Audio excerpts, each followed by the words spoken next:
Hello, I'm Mario Toneguzzi with Calgary's podcast. Joining me today is Lara Smith, who is founder and CEO of Lusomé. Thanks for joining us today, Lara. Hi, Mario. Thanks for having me. Well, let me just start by asking you if you could describe for me what Lusomé is and what it does.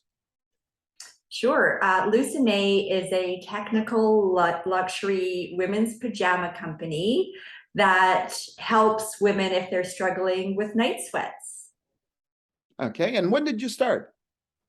We are celebrating our 10th anniversary in October this month from founding the company. I left my corporate job in 2012 and spent 2 years to create the most innovative technology for textiles to engineer into women's pajamas. So it took 2 years of R&D, and then we went to market in 2014.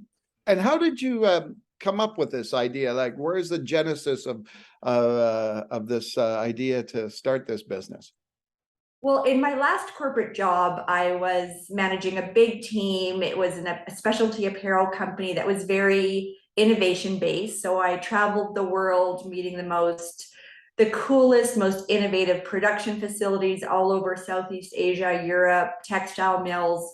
And around 2011, my younger sister was diagnosed with breast cancer, and learning what she had to go through and millions of women through treatment, chemotherapy, radiation, and ultimately put her into years of menopausal-like symptoms.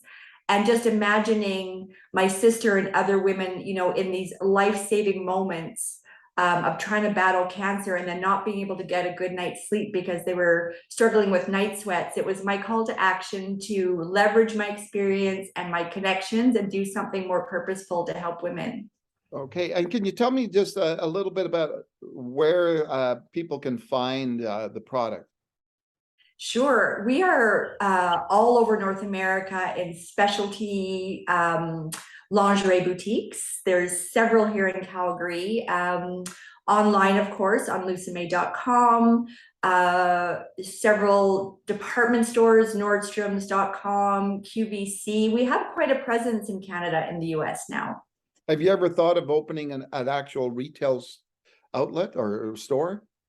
Certainly, that's in our plans. We are launching some very kind of magical, innovative new product categories this November and next year. And so there will be a need for physical stores for sure in our future. And can you tell me what the name signifies? Sure. When we were trying to find a name that exuded luxury and something more romantic than granny jammies for night sweats, we spent a lot of time researching beautiful names that could mean something, and we found an old etymological dictionary, and the name Lusum, without the accent on the end, is an ancient Scottish term for desirable, and we wanted women to feel comfortable and beautiful and desirable for ourselves, no matter what health crisis or sweaty night we were battling. So it just resonates with women emotionally when they hear the genesis of our name. Can you give me sort of some sense of how much the company has grown since you started it?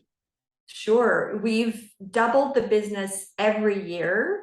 It took us a couple of years to get off the ground in 2014 because there was a skepticism that something could work so effectively. But in 2017, when we were in Oprah magazine for the first time, that's really when we hit it big. But so far, every year we've doubled the business, and we were profitable right from jump. And what's your vision as you look into the future, the next, say, 5 years or so? It is a very grand future vision of being the destination for luxury sleep, anything synergistic with sleep. So sheets and eye masks and getting into menswear and overall evidence-based content to support people's sleep. So we really want to be the one-stop shopping for science-infused products that are proven to deliver a great night's sleep in a luxury experience and get to $100 million company sold globally. All right. So when you look at your background, maybe if you could give me a little bit about your background and what you were doing prior to this, and maybe that gives us some context of what you're doing now and why. Sure, it's been a journey. I started right out of university at Ralph Lauren, and then the Gucci head office in Toronto, and just got to learn about these global brands, how they resonated with customers emotionally, and building this lifestyle brand. So that was in me from 25 years ago. And then in Toronto, I just kind of honed my craft as senior level buying positions, overseeing sourcing, traveling the world, being a buyer, and all the great things that go with it. And then I moved to Calgary in 2004 to start my last corporate job, which was building the vision for ladies wear and the strategic plan for Mark's Work Warehouse. So that's where I spent 8 years and had an amazing kind of entrepreneurial like journey inside a corporate environment of really learning what innovation inside apparel would do for people. So what was the appeal or attraction for you when it came to, first of all, the retail sector, and then secondly, I guess just the clothing aspect of the retail sector? It sounds so simplistic, retail or consumer packaged goods, but I've worked in women's wear in solution-driven apparel, so footwear or comfortable clothing. So it was very emotional to help women feel their best. And that felt very purposeful on giving them either footwear or intimates that would kind of make them feel great about their bodies. And, we weren't curing cancer, but it was very kind of emotional to wake up in service of women and to give them comfort through apparel. And it just became that much more real from a healthcare standpoint on the amount of women that were suffering with night sweats, to give them a very purposeful solution that they would feel beautiful, but also give them comfort. So creating something from nothing and creating this fabric and this brand that didn't exist and now is delivering, millions of women around the world comfort is a very purposeful thing. Okay. As an entrepreneur, Lara, what do you like about being an entrepreneur? I like that every day is different.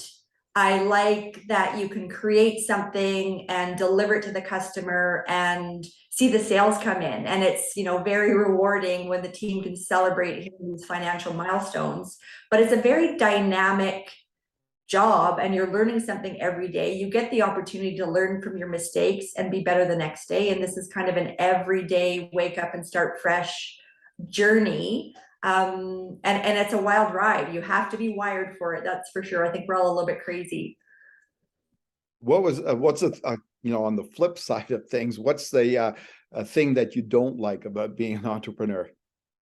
I mean, it's awful if you ever disappoint someone. We are a consumer-based business, so when a woman isn't happy with the fit or she's disappointed, then that just guts us all, because we do prioritize customer service and we don't always get it right. So when that happens, it's horrifying. I would say my family would jump in and say it's very long days, and you don't get to have Christmas holidays because that's our busiest time of year. So there's certainly some personal sacrifices you have to make. But luckily I've got lots of supportive people around me that don't give me too hard of a time. What's been the biggest challenge that you've faced and overcome, I guess, on this journey of entrepreneurship? Well, last year I fought off a hostile takeover from one of my partners who tried to take the company that I founded. So, that was horrifying from a personal point of view. When you get into these relationships, I'm not a transactional person. I believe in loyalty and growing together through kind of good and bad. And so when that happened, I second guessed even wanting to continue, and not just, ending up on a beach in Costa Rica somewhere. But I think that was obviously the biggest thing that I personally had to overcome in our 10-year journey. Okay. Now, when you look at that journey, What would you say along the way has helped you the most in terms of, I don't know, mentors or examples of other leaders in business or even books? What's helped you along the way?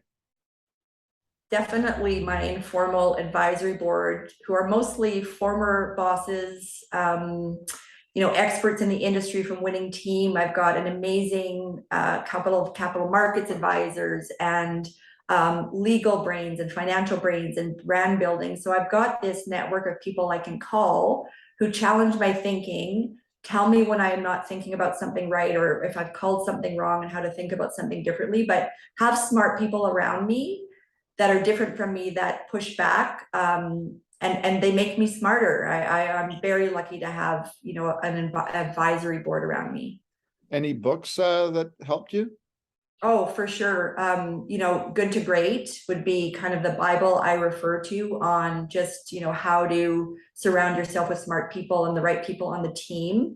I think that's probably my favorite business book that I keep referring to this day.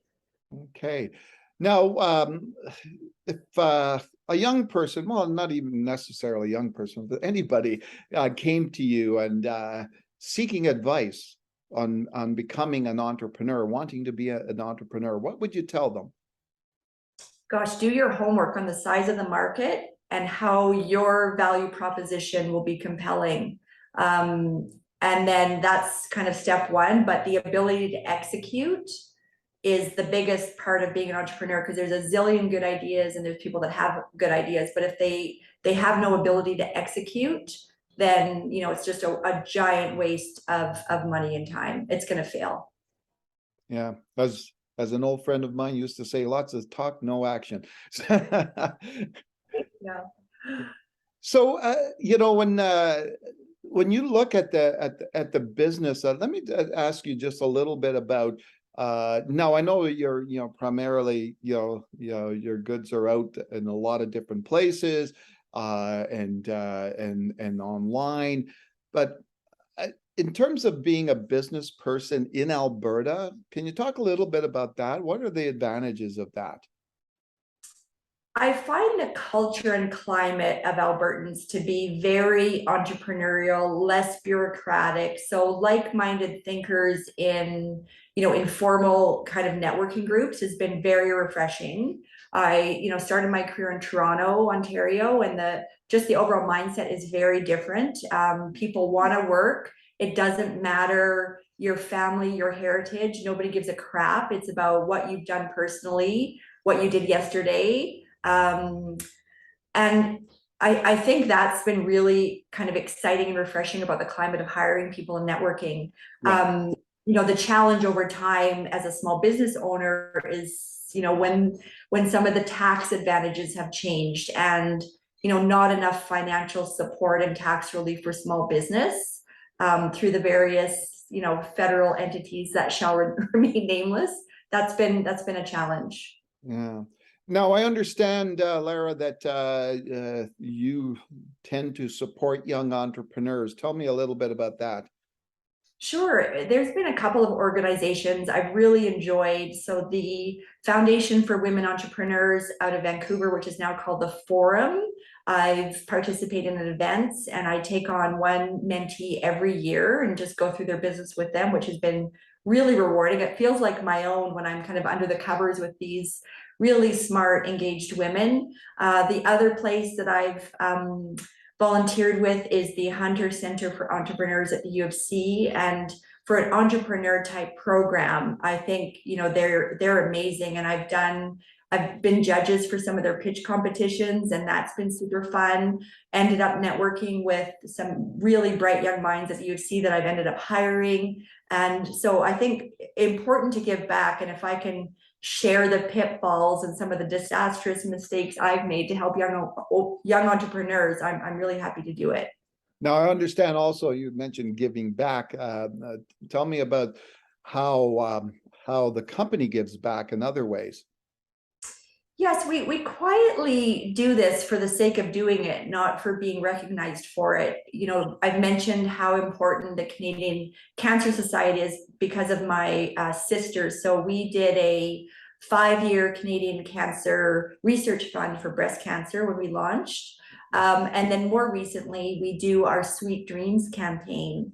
And this is partnering with women emergency shelters across North America and giving to the women in residence these care packages of pajamas and shampoo and hairbrushes and chocolates, just some necessary things. You know, these women have been so brave and left a horrible situation, sometimes without, you know, anything but the clothes on their backs. So we give them these care packages around Mother's Day and Christmas just to give them some sort of hug.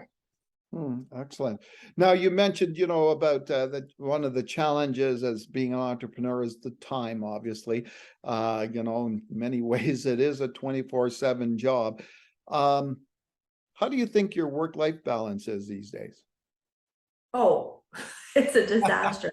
But it's a fun disaster, and that's also a hobby because there's so much excitement happening. And we're a small but mighty team, but we're launching new products. We're going into our busiest season.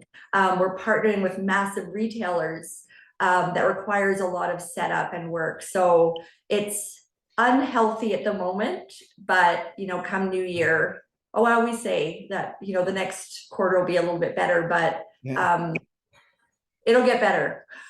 So what do you do to relax, to de-stress? Well, you know, where we live right now in Calgary is just spectacular weather. So trying to get out and do walks with my partner or my family a few times a week is really invigorating, or yoga or tennis or golf. I've got 2 sons and they're very active. So we do a lot of sports together.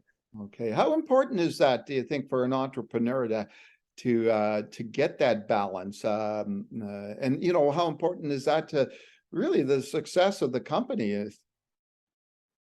Well, Lisa, my partner in business, director of marketing, keeps reminding me that we're a health and wellness brand and we should practice, but we're both horrible at it. It's essential.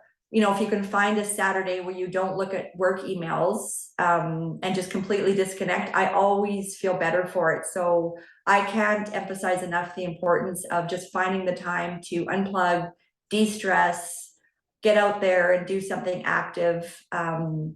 It's really important to the success of you personally and to your business. All right. Thanks very much, Lara, for joining us today. Thanks for having me. That was fun. All right, super. That was Lara Smith, who is founder and CEO of Lusomé. I'm Mario Toneguzzi with Calgary's podcast on Canada's Podcast Network. Thanks for joining us today.